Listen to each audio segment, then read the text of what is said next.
Date. I talked with the cops about the situation and honestly, they were just as confused as I was. The person I talked to on the phone was just as stumped, but he agreed that at a minimum they did need to do a welfare check. I've had experiences with welfare checks before and I had the nagging feeling that something just wouldn't go right, and someone PM'd me the priority line for my state's Child Protective Services hotline. I got someone on the phone right away, and as soon as I mentioned that trafficking could be going on and that she was advertising the kid on Facebook, it was a public post here too. People, they acted with quickness. I gave them all the information I had on Mary and Tony and all I had from Mary about Tony's adoption. The person I spoke to right away said that she suspected that the adoption might not even be legal. I was floored. I emailed all the screenshots I had to the person I spoke with and asked for a follow-up if that was at all possible. I said that myself and my boyfriend were willing to take Tony temporarily if necessary, but the CPS representative said that likely wasn't possible. Then, the waiting game began. Last night was probably the most stressful night I've ever had. Hell, at one point, I was ready to drive out to Mary's house myself but was stopped by my boyfriend. It was tough. The cops followed up with us at approximately 2 a.m.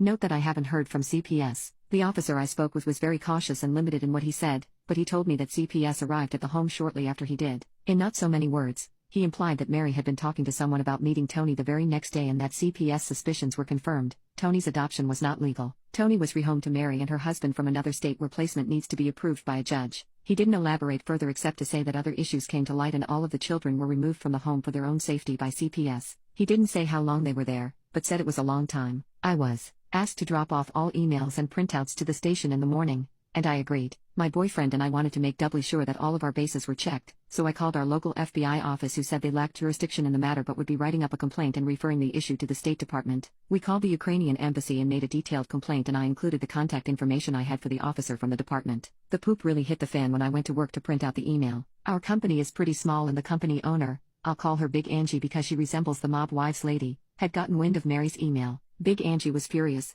and waiting at Mary's desk to see if she would show up for work. My friend reported that Big Angie waited from 7:15 to 9:30 a.m. and that Mary came to work with a sob story about how her kids were being unfairly taken away. Mary wanted time off from work to clear her name and devote herself to reclaiming her family from this misunderstanding. I wasn't there to witness this, but Big Angie, who has 6 kids herself, apparently ripped Mary a new a-hole. Mary has been dismissed and rumor has it that Big Angie may or may not allow her to claim unemployment. My head is honestly still spinning from everything that has happened. The past 24 hours have been insanity. I'm so grateful that the system worked as quickly as it did. I only hope it works out a long-term solution to this problem and that Mary doesn't get to reclaim her kids. My heart is breaking for Tony and the other kids right now. I don't know what the F was happening in Mary's house that made CPS remove them that night, but I'm going to sleep better knowing that they aren't with psycho-ass Mary and her husband, at least for a while. What the future holds for Tony and the other kids, especially because Tony's adoption was apparently illegal, makes me sick, but I'm going to wish for the best. I need a damn drink.